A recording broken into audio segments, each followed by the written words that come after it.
ഒരു ദിവസം night shoot ചെയ്തുകൊണ്ടിരിക്കുകയാണ്. ഇത് ചെയ്തുകൊണ്ടിരിക്കുന്ന സമയത്ത് ഞാൻ ജഞ്ചേട്ടൻ്റെ അടുത്ത് മാത്രം പറഞ്ഞിട്ട് പോയി, ജഞ്ചേട്ടൻ ഒന്ന് ബാത്റൂം പോയിട്ട് വരാം. ഇത് അവിടെ വന്നിട്ട് കുറച്ച് കഴിഞ്ഞപ്പോഴേക്കും ആരോ എൻ്റെ പേര് വിളിച്ചു, കാണാനില്ല. അപ്പോൾ ജഞ്ചേട്ടൻ മൈക്ക് എടുത്തിട്ട് അവൻ ബാത്റൂം പോയിരിക്കുക എന്ന് പറഞ്ഞിട്ട് ഇതെല്ലാം യൂസ് ചെയ്ത് അങ്ങനെ ഞാൻ തിരിച്ച് പഠിച്ചെടുക്കണേക്കാൾ കൂടുതൽ ഭയങ്കര ഈസിയാണ് രാജുവേട്ടൻ്റെ കൂടെ വർക്ക് ചെയ്യാൻ. ഭയങ്കര കംഫർട്ടാണ്.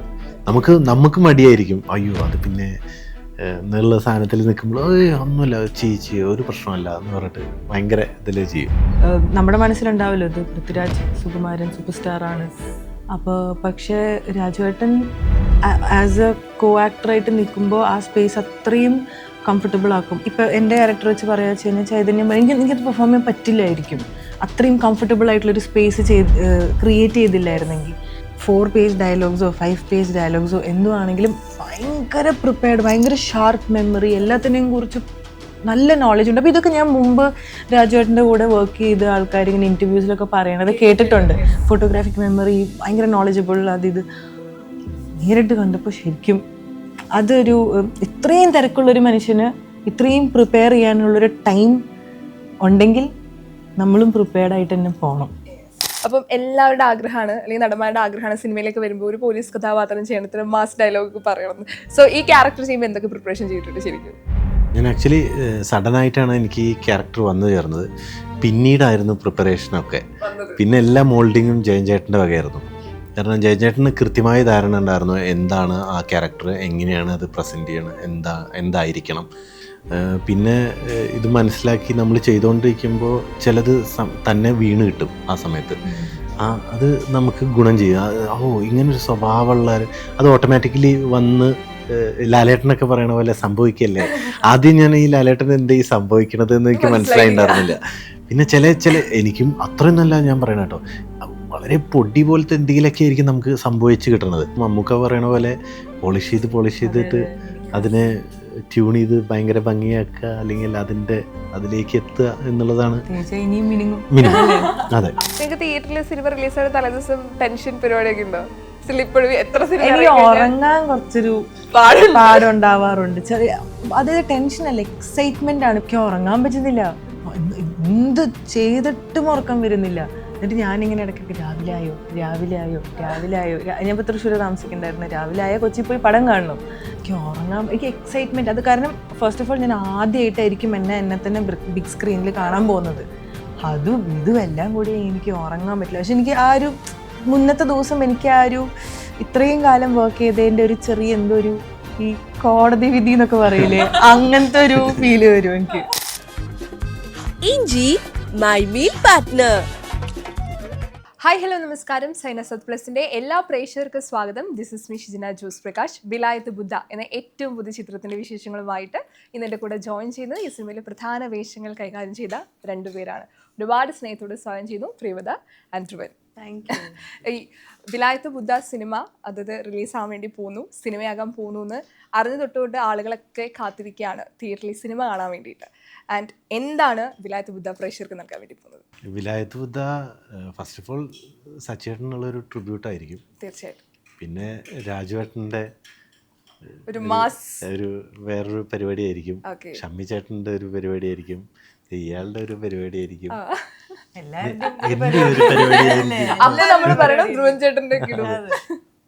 പക്ഷേ നമ്മുടെ ടീച്ചർ കാണുന്ന സമയത്ത് ഇത് തന്നെയാണ് പ്രേക്ഷകർക്ക് ഒരുപാട് പ്രതീക്ഷ ഇരുന്നുണ്ട്. ഇത് തിയേറ്ററിൽ പോയി കാണണം, എന്തൊക്കെയോ ഞങ്ങൾക്ക് വേണ്ടി ഒരുക്കിയിട്ടുണ്ട്. ആ നോവൽ വായിച്ചതിൽ നിന്നും എന്തെങ്കിലും വ്യത്യസ്തമായിട്ടുള്ള കുറേ കാര്യങ്ങൾ സിനിമയിൽ നമുക്ക് കാണാൻ പറ്റുമോ? ഡെഫിനറ്റ്ലി കുറച്ച് സിനിമാറ്റിക് ആണ്. സിനിമ ആവുമ്പോൾ എന്തായാലും നോവലിന് ചെറുതായിട്ട് എന്തെങ്കിലും നമ്മളൊന്നും മാറ്റം ഉണ്ടാവുമല്ലോ. പക്ഷെ ആ നോവലാണ് സിനിമ. അതെ. ആൻഡ് ഇത് ആൾക്കാർക്ക് ഗിഫ്റ്റ് ചെയ്യാൻ പോകുന്നത് ഒരു ഇൻസെയിൻ സിനിമാറ്റിക് എക്സ്പീരിയൻസ് ആയിരിക്കും. അത് തിയേറ്ററിൽ തന്നെ പോയി എക്സ്പീരിയൻസ് ചെയ്യേണ്ട ഒരു സിനിമ തന്നെയാണ് ഇത്. ആൻഡ് നമ്മുടെ എല്ലാവരുടെയും സ്വപ്നങ്ങൾ ഉള്ളൊരു സിനിമയാണ്. അപ്പോൾ നമ്മളെല്ലാവരും ഭയങ്കര പ്രതീക്ഷയിലാണ്. 21 നവംബറിന് വേണ്ടി ഞങ്ങളിങ്ങനെ കാത്തിരിക്കുക. ശരിക്കും നിങ്ങൾ എന്താ ശരിക്കും എക്സൈറ്റഡ് ആക്കിയത് ഈ പടം വരുന്ന സമയത്ത്? കാസ്റ്റിംഗ് ആണോ, ഡയറക്ടർ ആണോ, കഥയാണോ, എന്താ ഈ സിനിമ നിങ്ങൾ എത്തിച്ചേർന്നപ്പോൾ എന്താ ആദ്യം എക്സൈറ്റഡ് ആക്കി? എല്ലാം എല്ലാം. ശരിക്കും പറഞ്ഞ എല്ലാം. കഥ കേട്ടപ്പോൾ ഗംഭീര കഥ, കഥാപാത്രം ഗംഭീര കഥാപാത്രം. ജയൻ ചേട്ടൻ ഇപ്പോൾ ജയൻ ചേട്ടൻ്റെ ഡെബ്യൂ ഫിലിം ആണെങ്കിലും ജയൻ ചേട്ടനോട് ഇരുന്ന് സംസാരിച്ച് കഴിഞ്ഞാൽ തന്നെ നമുക്കത് ഭയങ്കര എക്സൈറ്റിംഗ് ആണ്. ആളുടെ വർക്ക് ചെയ്യാന്ന് പറഞ്ഞാൽ ഭയങ്കര എക്സൈറ്റിംഗ് ആയിട്ടുള്ളൊരു കാര്യമാണ്.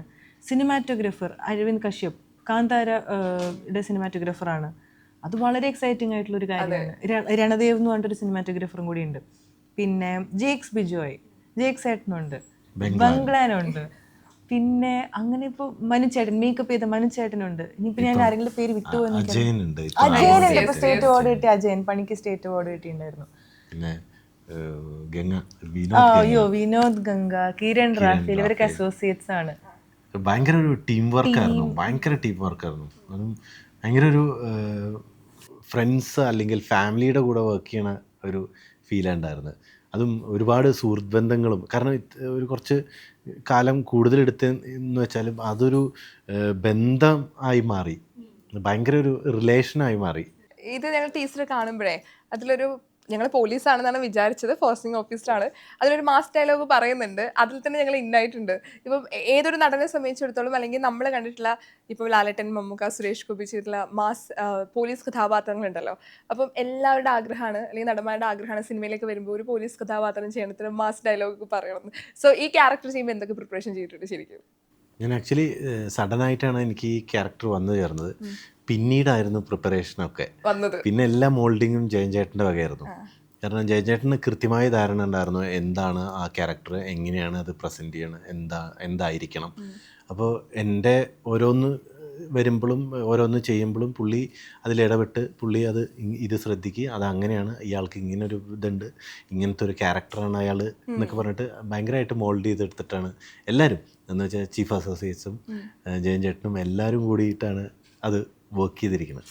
ഇപ്പോൾ നിങ്ങളൊരു ആക്ട്രസിനെ സംബന്ധിച്ചിടത്തോളം നിങ്ങൾക്ക് പരിചയമുള്ള കഥാപാത്രങ്ങൾ അല്ലെങ്കിൽ ഇതുപോലത്തെ ഒരു കഥാപാത്രങ്ങൾ റിയൽ ലൈഫിൽ കണ്ടിട്ടുണ്ടാവും. അപ്പോൾ നമുക്ക് പെർഫോം ചെയ്യാൻ കുറച്ചെങ്കിലും നമുക്ക് മനസ്സിൽ ഇന്ന് പൊതുവെ നമ്മൾ കേട്ടിട്ടുള്ളത് ഒരാളെ കാണുമ്പോൾ അവരുടെ മാനറിസം, സംസാര രീതി ഒക്കെ നമ്മൾ ശ്രദ്ധിക്കും. ഒരു ആക്ടർ എന്ന രീതി നമ്മുടെ ജോലിയുടെ ഭാഗമായിട്ട്. അപ്പം നമുക്ക് ഒട്ടും പരിചയമില്ലാത്ത കഥാപാത്രങ്ങളാണ് നമ്മൾ ചെയ്യേണ്ടി വരിക.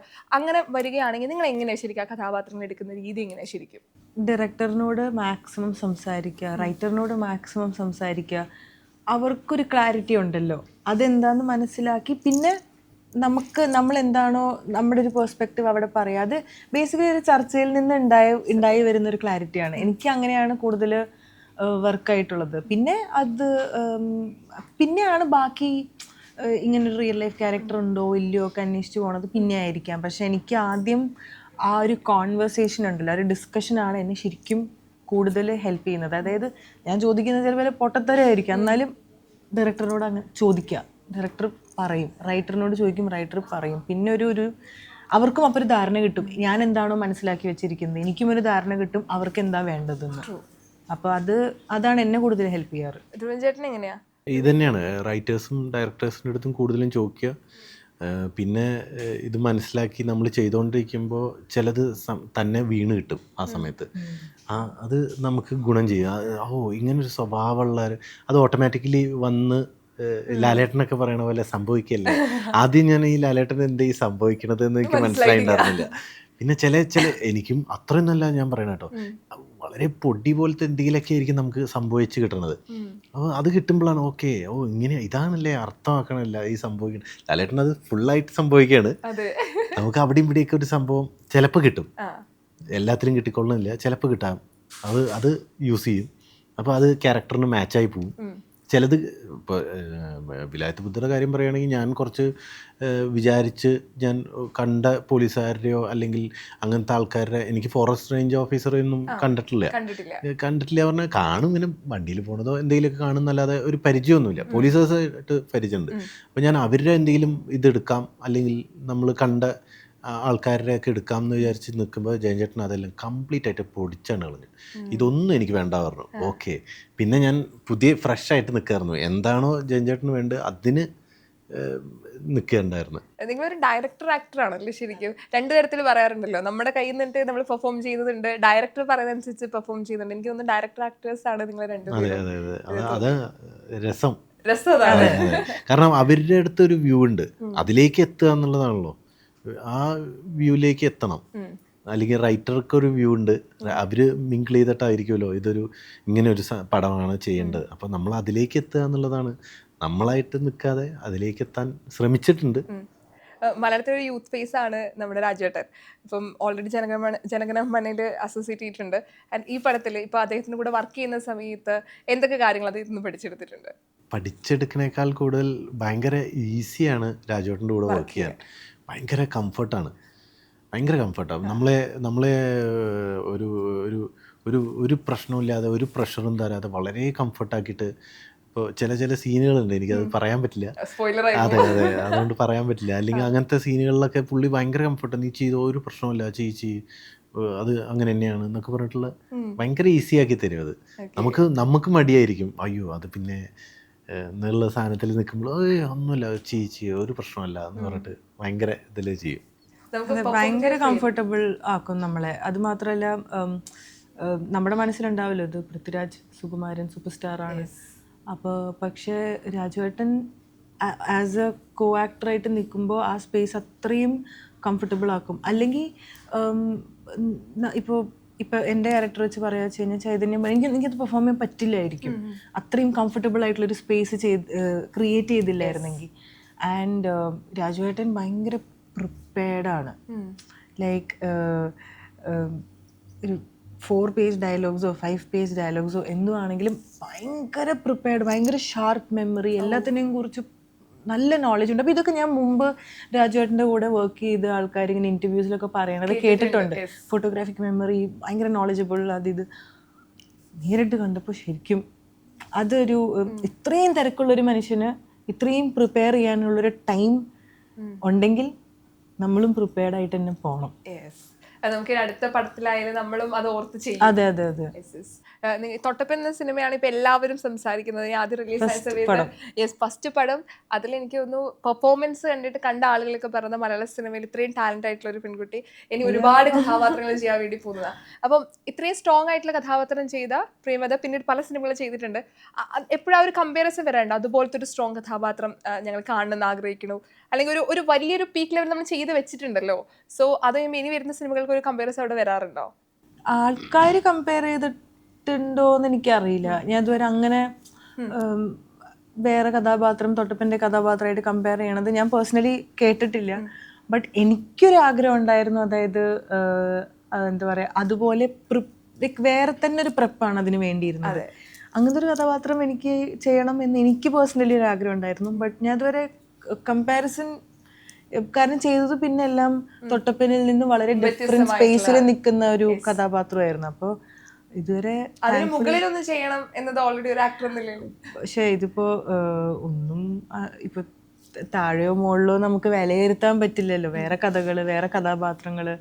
അപ്പോൾ എൻ്റെ മനസ്സിൽ എല്ലാം കഥാപാത്രങ്ങളും അടിപൊളിയായിരുന്നു. ഒന്നും വെള്ളം ചെറുതും എന്നായിരുന്നില്ല. ഇപ്പൊ ഓൾറെഡി നമ്മൾ ആദ്യം പ്രയോജനം കാണുമ്പോ മലയാളിയാണോ എന്നൊരു സാധനം എനിക്കുണ്ട്. പക്ഷേ ഈ മലയാളിയാണോ എന്നൊരു തോന്നലുണ്ട്. തമിഴ്നാട്ടിൽ വന്ന് മലയാളത്തിൽ സിനിമ ചെയ്യുന്ന കുട്ടി എന്നൊക്കെ ആദ്യം വിചാരിച്ചിട്ടുണ്ട്. പച്ച തൃശ്ശൂർക്കാരിയാണ്.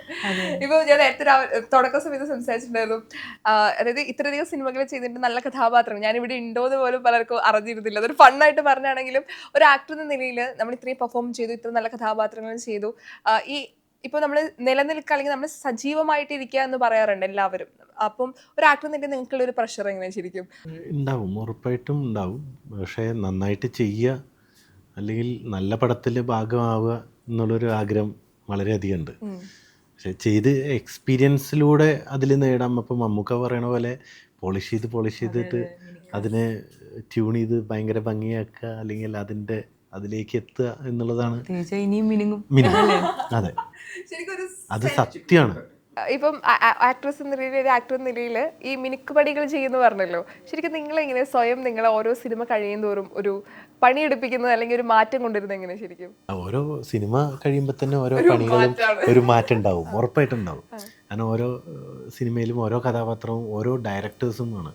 അപ്പോൾ ഈ ഡയറക്ടേഴ്സിൻ്റെ ട്യൂണിങ് നമുക്ക് എപ്പോഴും കിട്ടിക്കൊണ്ടിരിക്കും. അത് ഭയങ്കരമായിട്ട് ഗുണം ചെയ്യും. അത് വിലായത്ത് ബുദ്ധയിൽ ജയൻ ചേട്ടൻ്റെ ട്യൂണിങ് അപാരാണ്. ഒരാളെ വിട്ടിട്ടില്ല, എല്ലാവരെയും ആ പുള്ളിയുടെ ഒരു ട്യൂണിങ്, പുള്ളിയുടെ ഒരു കരങ്ങൾ അതിലുണ്ട്. കൃത്യമായിട്ട് പറഞ്ഞു തരുമോ ഇതാണ് വേണ്ടത്, ഇത് തന്നെ വേണം? കൃത്യമായിട്ട് പറയും. നമ്മൾ അതല്ല ഡെലിവറി ചെയ്തിരുന്നെങ്കിൽ അത് ഇതല്ല ഉദ്ദേശിച്ചത് എന്ന് പറയും. എനിക്കൊരു ഫിൽറ്റർ ഇല്ല അവിടെ. ജയൻ ചേട്ടൻ്റെ കൂടെ സംസാരിക്കുമ്പോൾ എനിക്ക് ഏറ്റവും ഇഷ്ടമുള്ളൊരു കാര്യം എന്ന് പറയുമ്പോൾ ഉള്ളതുപോലെ പറയാൻ പറ്റും. കാര്യം ജയൻ ചേട്ടൻ ഉള്ളതുപോലെ പറയും. അതുകൊണ്ട് ആസ് എ ഡയറക്ടർ അങ്ങനെ ഈ പ്രോസസ്സിനെ ട്രീറ്റ് ചെയ്യണത് കൊണ്ട് ശരിക്കും തേച്ചങ്ങോട്ട് മിനിക്ക എന്നുള്ളൊരു ഇതന്നെ ഉള്ളൂ. ഉള്ളതുപോലെ പറഞ്ഞപ്പോഴാണ് എനിക്കൊരു കാര്യം ഓർമ്മ വന്നു. സെറ്റിൽ ഒരു ദിവസം നൈറ്റ് ഷൂട്ട് ചെയ്തുകൊണ്ടിരിക്കുകയാണ്. ഇത് ചെയ്തുകൊണ്ടിരിക്കുന്ന സമയത്ത് ഞാൻ ജയൻ ചേട്ടൻ്റെ അടുത്ത് മാത്രം പറഞ്ഞിട്ട് പോയി, ജയൻ ചേട്ടൻ ഒന്ന് ബാത്റൂം പോയിട്ട് വരാം. ഇത് അവിടെ വന്നിട്ട് കുറച്ച് കഴിഞ്ഞപ്പോഴേക്കും ആരോ എൻ്റെ പേര് വിളിച്ചു, കാണാനില്ല. അപ്പോൾ ജയൻ ചേട്ടൻ മൈക്ക് എടുത്തിട്ട് അവൻ ബാത്റൂം പോയിരിക്കുക എന്ന് പറഞ്ഞിട്ട് ഇതെല്ലാം യൂസ് ചെയ്ത് അങ്ങനെ ഞാൻ തിരിച്ചു വരുമ്പോഴേക്കും ഞാൻ അവിടെ ഏകദേശം 4 കഴിഞ്ഞിരുന്നു. ഞാൻ പറഞ്ഞു ഇതിലും ഭേദം ഞാൻ എല്ലാവരുടെ അടുത്തും പറഞ്ഞു പോകാറുണ്ട്, മൈക്കിൽ പറഞ്ഞു കഴിഞ്ഞു. അങ്ങനെ ഉള്ളതുപോലെ പറയണ ഒരാളാണ്. ഇതെല്ലാം ഞാൻ ഉദ്ദേശിച്ചത്. പെട്ടെന്ന് എനിക്കതാ ഭയങ്കര ഫണ്ണാട്ടോ. അടിപൊളി വ്യക്തി. ടോട്ടൽ സെറ്റ് എത്ര ദിവസം ഷൂട്ടായിരുന്നു? എവിടെയായിരുന്നു ഷൂട്ടിംഗ് ഒക്കെ? എത്ര ദിവസം എനിക്ക് ഓർമ്മയില്ല. ദിവസം കുറച്ചധികം ഉണ്ടായിരുന്നു. മറയൂര്, നെല്ലിയാമ്പതി, ഇടുക്കി കുറച്ച് ഇല്ലേ, ഇടുക്കിയില്ലേ ഭാസ്കർ മാഷിന്റെ വീടൊക്കെ ഇടുക്കി ഭാഗം. പിന്നെ മൂന്നാറ് കുറച്ച്, പൊള്ളാച്ചി, ഉടുമ്പൽപേട്ട, അങ്ങനെ കുറച്ച്. ഇപ്പൊ വിലായത്ത് ബുദ്ധ ഇപ്പൊ റിലീസിന് ശേഷം ഇപ്പൊ ഓരോ സിനിമ കഴിയുമ്പോൾ മാറ്റങ്ങൾ വരണമെന്ന് ആഗ്രഹിക്കുന്ന 2 പേരാണ് എനിക്ക് മുമ്പിൽ. വിലായത്ത് ബുദ്ധ തിയേറ്ററിൽ വരുമ്പോഴത്തേക്ക് എന്തൊക്കെ മാറ്റങ്ങൾ നിങ്ങൾക്ക് സംഭവിക്കും? അത് ഇപ്പൊ അറിയില്ല. തിയേറ്ററിൽ വരണ്ട, അല്ലാതെ തന്നെ മാറ്റം സംഭവിക്കും. As A person, as an artist already സംഭവിച്ചു കഴിഞ്ഞു. ആ സിനിമ ഷൂട്ട് ചെയ്യുമ്പോൾ തന്നെ സംഭവിച്ചു കഴിഞ്ഞു.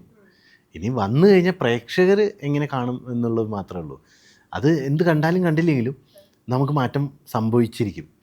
ആ ഒരു കോൺഫിഡൻസ് എനിക്കുണ്ട്. കാരണം അത്രയധികം പഠിക്കാനും പറ്റി, അണ്ടർസ്റ്റാൻഡ് ചെയ്യാൻ പറ്റി, കുറച്ച് ഗ്ലിംസ് കിട്ടി. അതൊക്കെ ഭയങ്കര യൂസ് ആവണതാ ആസ് എൻ ആർട്ടിസ്റ്റ്. എനിക്ക് എന്താ പറയുക, ഹോപ്പ്ഫുള്ളാണ്, പക്ഷേ ടെൻഷനുണ്ട്. കാരണം അത്രയധികം നമ്മൾ എന്താ പറയുക, സ്വപ്നം കണ്ട ഒരു പ്രോജക്റ്റ് ആണല്ലോ വിലായത്ത് ബുദ്ധ. വന്ന ദിവസം തൊട്ട്, ഇതിപ്പോൾ എൻ്റെ കയ്യിൽ വന്ന ദിവസം തൊട്ട് ഞാൻ ഒരു ദിവസം പോലും ഇല്ല ഞാൻ ഈ പ്രൊജക്റ്റിനെ കുറിച്ച് ചിന്തിക്കാണ്ടോ ആലോചിക്കാണ്ടിരുന്നിട്ടുള്ളത്. അപ്പം അതൊരു ജേർണി ഇൻ ഇറ്റ് സെൽഫാണ്. സോ ഹോപ്പ്ഫുള്ളി ഈ പടത്തിൽ വർക്ക് ചെയ്ത എല്ലാവർക്കും നല്ല മാറ്റങ്ങൾ ഉണ്ടാവട്ടെ, അതാണ് ഹോപ്പ് ചെയ്യുന്നത്. അങ്ങനെ തന്നെ സംഭവിക്കട്ടെ.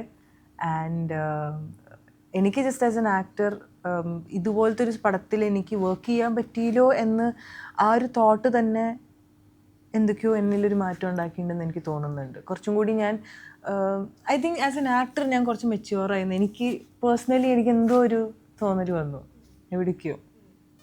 ഇപ്പം നിങ്ങൾ 2 പേരും സിനിമ അത്രയും ആഗ്രഹിച്ച് സ്ട്രഗിൾ ചെയ്ത് വന്ന ആളുകളാണ്. ആൻഡ് ഇപ്പം നിൽക്കുന്ന ഇപ്പോൾ വിലായത്ത് ബുദ്ധ പോലത്തെ ഒരു പടത്തിൻ്റെ ഭാഗമായി നിൽക്കുന്നു. ഇപ്പോൾ 2 പേര് സംസാരിക്കുമ്പോൾ തന്നെ അത്രയും പ്രൗഡായിട്ടാണ് സംസാരിക്കുന്നത് തന്നെ.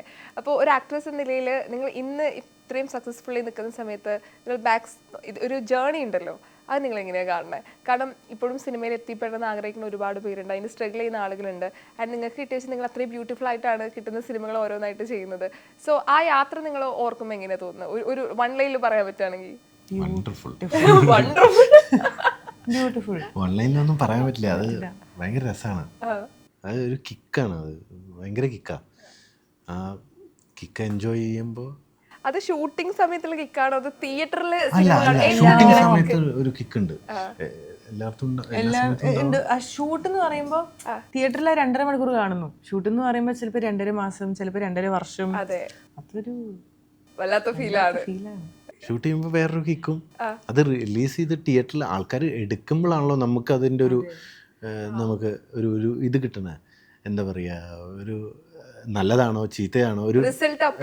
അതെ അതെ അതെ, ചെയ്യുമ്പോഴുള്ളൊരു കിക്ക് വേറെ വേറെയാണ്. നിങ്ങൾക്ക് തിയേറ്ററിൽ സിനിമ റിലീസാണ് തലേദിവസം ടെൻഷൻ പരിപാടിയൊക്കെ ഉണ്ടോ? എനിക്ക് ഉറങ്ങാൻ കുറച്ചൊരു പാടുണ്ടാവാറുണ്ട്. ചെറിയ അതായത് ടെൻഷൻ അല്ല, എക്സൈറ്റ്മെന്റ് ആണ്. ഇപ്പോൾ എൻ്റെ ആദ്യത്തെ പടം ഇറങ്ങുന്ന ദിവസം ജൂൺ 5 ഇറങ്ങിയത് എൻ്റെ പടം. അതെ, 2019 ജൂൺ 5. എൻ്റെ അമ്മ അച്ഛൻ്റെ വെഡിങ് ആനിവേഴ്സറിയും കൂടി ആയിരുന്നു ആ ദിവസം.